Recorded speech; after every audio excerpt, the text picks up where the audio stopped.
He's an outlaw and an outsider. It's Cory Marks joining us on the Music Universe podcast. Hey, buddy. Matt. We did it at the same time. I like when that happens. Hey, we're on the same thinking level. Yeah.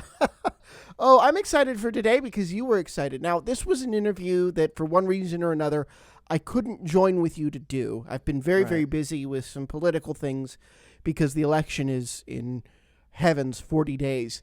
And we'll leave that alone. Yeah, we'll leave that alone. But you're like I said, you'll hear some interviews upcoming that are just you because I barely have time to do these raps, let alone do these interviews. Right. And you did this, and I let you do it yourself because you were real excited about this gentleman, Cory Marks. Yeah. And I'm ashamed to say because, I'm not ashamed to say this because that's one of the great things about doing this podcast with you is discovering new artists. But I am embarrassed to say I was not necessarily familiar with his work. So what had you excited going into your interview with Cory? Well, I'm always leery about giving new artists a listen only because typically they fit the current music format that I'm not into with all the, the hip hop beats and all the drum loops and stuff that I'm just not down with. So, thankfully I gave Cory a listen, when I, saw a social media post that, hey, Travis Tritt was on this, Mick Mars from Motley Crue, and then Ivan Moody of Five Finger Death Punch. They had joined him on a song called Outlaws and Outsiders. And I gave it a listen, and it had minimal production of that in there, but it was sounding really good. I'm like, oh, wait, now this I can dig. So I was excited when the album came out.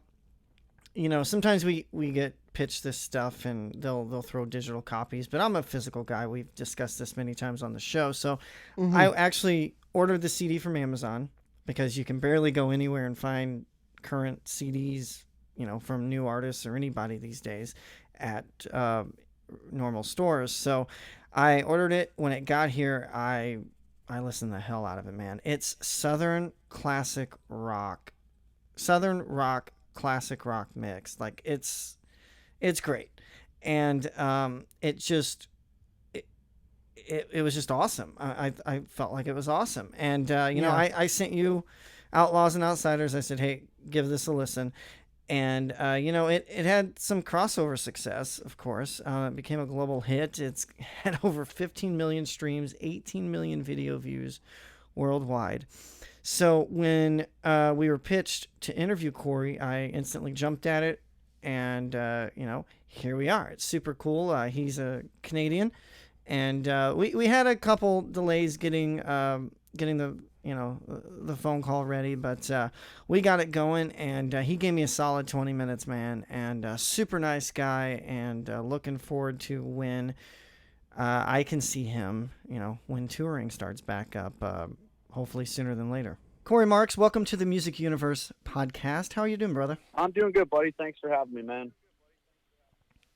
Yeah, absolutely. I'm really digging your sound. I'm a classic rock, 90s country type of guy, and I actually bought the CD because I'm into physical copies. I don't know if you saw my review out there, but a killer album, man. I mean, just 13 solid hard rock and country songs. I mean, it's a great album. Thanks, man. Yeah, it's a piece of work that I'm really really proud of. I think it's definitely got a different sound, a little edgier than most country records these days. And Kevin and I and Kane as well. We wanted to write something great and something something along the lines of country music, but with a little rock and roll attitude too. And I think we're a little outside the box on this one. And I'm just so glad that you guys are loving it. Both country, rock, and even heavy metal fans are loving a country album. So I can't be more proud of that. Yeah, when I first heard it, I wasn't sure if it was country, if it was rock, or if it was metal, because you got a nice collaboration that crosses the gamut here. Thanks, man. Yeah, well, I was blessed to grow up on multiple genres and artists and styles of music. So, of course, being from Canada, I grew up on my favorite rock band, in my opinion, the greatest rock trio of all time, Rush. but also great Mm-hmm. bands like Deep Purple and Grand Funk Railroad, and of course Ozzy Osbourne. But then the other side, there was Merle Haggard and Waylon and Jimmy Rogers and all those good old country boys. So I really just grew up with a mix of these genres and styles. And later on in my teens, by the time I was 14, I moved on to like Dream Theater and Pantera and all that heavier stuff. So it's all music that I love and wanted to incorporate, all those styles into this record. Yeah, and I hear all those styles. I mean, like I said, it's a gamut there. Now, what I want to talk about for a minute is Outlaws and Outsiders. You have Travis Tritt, Ivan Moody of Five Finger Death Punch, and Mick Mars of Motley Crue. How did that collaboration come about? Well, so once we decided Outlaws was going to be the debut single, we decided we wanted to have some features on it. Try to have a real big breakout debut single. And once we decided we're going to have collabs on it, I thought I didn't want it just any artist on. I wanted people or artists that could relate to the song, and I think that's exactly what we have. Every artist on this song, Outlaws and Outsiders, is just that, an outlaw or outsider in their own right. I mean, you have Travis Tritt, like he would say, put some drive in your country, and that's exactly what he did, mixing Mm-hmm. country and southern rock. And you got guys like Ivan Moody of Five Finger Death Punch that they've been killing it for 10 years now, and they have their own very distinct style of hard rock and metal as well, and of course we don't need to tell the story of Motley Crue. We know their story, and that I think that every artist on this track, including myself, are just little outside the box in their own ways. So I think they're outsiders. They're all outsiders and outlaws, if you will, in our own ways, our own style, and given those time frames. So, I'm the first and only country artist on this hard rock label, right? So, which is an absolute honor. Mm-hmm. So, Yeah. my manager actually knows Travis Tritt's manager, and we sent him the track, and then of course I heard Ivan wanted to be part of it, and then followed by Mick, and I was just blown away to know that I was going to have these guys on my debut single. And the coolest thing is that the fact that they all loved the song as much as we did, and believed in the song and what it represented. And I think they felt the song just as much as I did, and I'm just thankful they liked it enough to want to be part of it. Yeah, and now were you all in the studio together? Travis and Ivan and I, but Mick was somewhere else on this planet. we had to track him down, but once Kevin found out he loved the song and wanted to throw down some guitar licks, I thought that was pretty cool. Yeah, that is awesome. And another great song on there, which I believe is your latest single, "Out in the Rain," features Lizzie Hale of Hailstorm, right? Yeah, and I mean,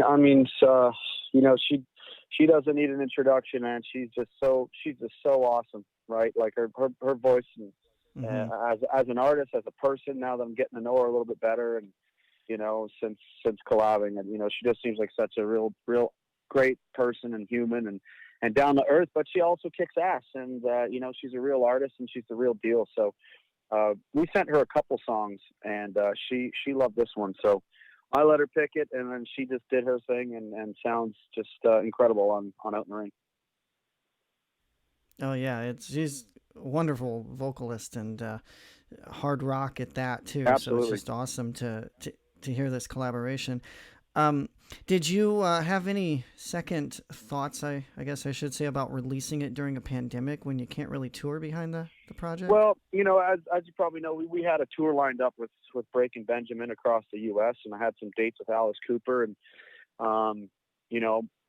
it was 30 plus shows across the U.S. from mid-June to mid-September, and I was all locked up here in Canada with about the same 35 plus dates across Canada throughout that time as well.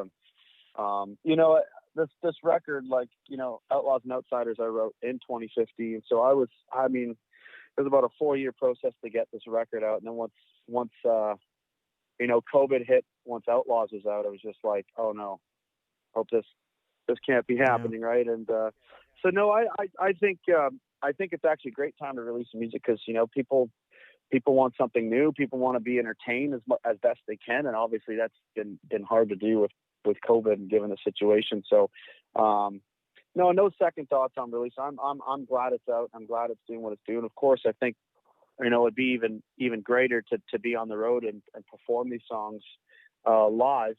But we'll make sure we get that done when we can. Yeah, totally. Because I know I was set to see several concerts this year, and one by one, Yeah. slowly started to get canceled or postponed. It's sad, but what have you been doing during the quarantine to kind of stay busy and engaged? Well, at first I was doing lots of writing, and I do every Wednesdays I do a hump day on my Instagram, 4 p.m. Eastern. I go live for the fans, and then I do 5 o'clock somewhere every Friday at 5 p.m. Eastern. I'm live on my Facebook page. But in the meantime, at the start I was actually writing quite a bit. So writing and also studying to finish my private pilot license. So that's been keeping me busy. And if there's one thing COVID's good for, it's allowed me to have time to finally finish that, which has been a work in progress for about the last 10 years now. So I plan on getting my license by the fall here in 2020. Oh, wow. Well, let's congratulate you now, because that's exciting. Thank you. Yeah, absolutely. Now, reading your bio, it doesn't appear that music was always your thing growing up. I mean, it was always in you, but did you always plan to be like a superstar?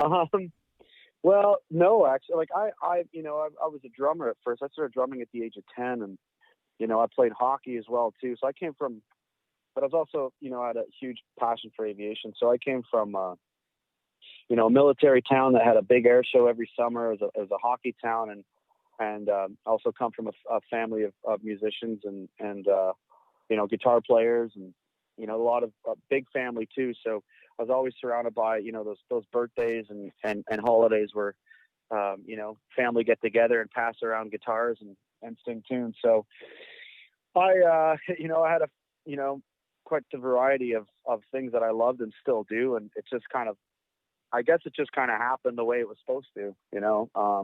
I mean, I was in a couple, I was in many bands over the years as a drummer, and I actually thought it would be like, that next Tommy Lee kind of thing, or Travis Barker kind of, star drummer, but, in a band and, touring with the boys. But, yeah, one thing just led to another. Hockey got me the opportunity to get an education. And so I was scouted up by a few teams. And at the time at 18, I didn't feel like going back to school. So I played out the rest of my junior career, and it was eventually scouted out by the Royal Military College of Canada.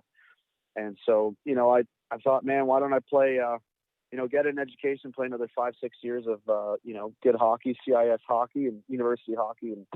And in the summertime, be that much one step closer to the dream of childhood dream of being a fighter pilot. So that's what I enrolled in as, and planned on doing that. And in that time, that's when I started, writing a little bit and playing guitar. The team would always go, I think it was like every Wednesday or every Tuesday, we would go out to a bar called the Brass, and our good friend Smitty's a local legend, and he plays there. And so, of course, there was a little bit, had a little liquid courage, of course, being out with the boys at a pub. And they got Smitty to call me up on stage when he would take his break. And sure enough, I was pretty much pushed on there, and they had the whole bar chanting for me, so I couldn't say no. It was either that or run out of the bar and run back home. I didn't want to do that, so I had to take a deep breath, man up, and get my ass on the stage. And I sang a couple of original and a couple covers, and that's when people started asking, like, where else do you play? Do you have where can I get your music, any CDs? So I thought, oh, wait a minute, if I could, maybe make some money at this thing and make a living. Who knows, if this hockey thing or pilot thing doesn't pan out, maybe this is what I could do. So I was only 21 at the time. So sure enough, things just didn't work out at the school. They kind of didn't stick to their end of the deal. So not really knowing what I would do, my brother's girlfriend at the time was managing a bar here in North Bay where I grew up. And she said, why don't you just come down and play every Wednesday? We'll give you a few $100 until you figure out what you want to do. So that's what I did. And then that Wednesday led to Thursday nights elsewhere at the Bowling Quench. And then it led to Fridays and then, playing every bar in town over like the next 24 months, and then moving to different cities and, and playing on Fridays and Saturdays in different cities. And one thing led to another, and 9 long, fun, wild years later, here I am. That's awesome. And I'm a drummer myself, so I can relate to that whole rock star drummer attitude. Yeah. What do you have a favorite song that you like to play, or a few favorites that you like to play on the drums? Well, growing up, again, listening to Rush, like, you know, YYZ was always a fun song to play. And Oh yeah. I was really, really big into Dream Theater growing up. So I was playing a lot of that stuff at like Hmm. 14 to 16 years old. So a lot of that progressive stuff. Um, but no, I never really had a necessarily like favorite song to play. Because then I ended up, when I was 19, I was playing like top 40 stuff, with some friends in the Yeah. summer just to make some cash. And so, they all have their, I always make, if I didn't play it exactly like the record, I'd always make sure to do something that would, you remember when you see the song in the set list, like, oh yeah, it's got that cool drum fill I get to do, halfway through or whatever. Or this one ends with a big ending. I'll do some crazy drum rolls at the end. So they all have their own Yeah. unique feel and I guess excitement about them. Yeah, yeah. It was sometimes fun playing in bars. Other times it wasn't when the leader was telling you throw in too many fills. Yeah, that's always or often the problem I had, watching drummers like Ian Pace and Donnie Brewer of Grand Funk Railroad. Often heard that you Yeah. play too damn loud, man. But couldn't help it. I wanted to make sure to make every. It wasn't always. Didn't always have the. I wasn't always blessed with drum mics, right? So I wanted to make sure, no matter where you were sitting in a bar or building, you heard every note, every roll. Hey, the drums are the foundation of every band. I mean, they gotta be prominent in the mix, right? Absolutely. Now, did you play drums on the album? Yeah, I played drums on some of the songs in the album. It was split between Kevin and I, and Kevin being a drummer as well too. That's one of the reasons why we got along so well and knew just what kind of sound we wanted to have, sound and feel we wanted to have with this album. So um, yeah, we both split up the drumming and he put his fills in and I would mention some cool fills that I was hearing, and it was a lot of fun. Yeah, it's a damn good, fun record for sure. So if you've been writing, I mean, I know this album just came out. Are you possibly working on album number two? I mean, what's next? Yeah. Oh, absolutely. Album number two's been in the works since 2017, just because that's roughly when I wrapped this one up. Was 2017 is when I stopped flying up to Vegas to write and record with Kevin and Kane. So, between my touring and Kevin's projects, working with Ozzy and Five Finger and those boys, and Disturbed, of course. And now COVID hit. We hope to be putting out, working on the next record sooner than later.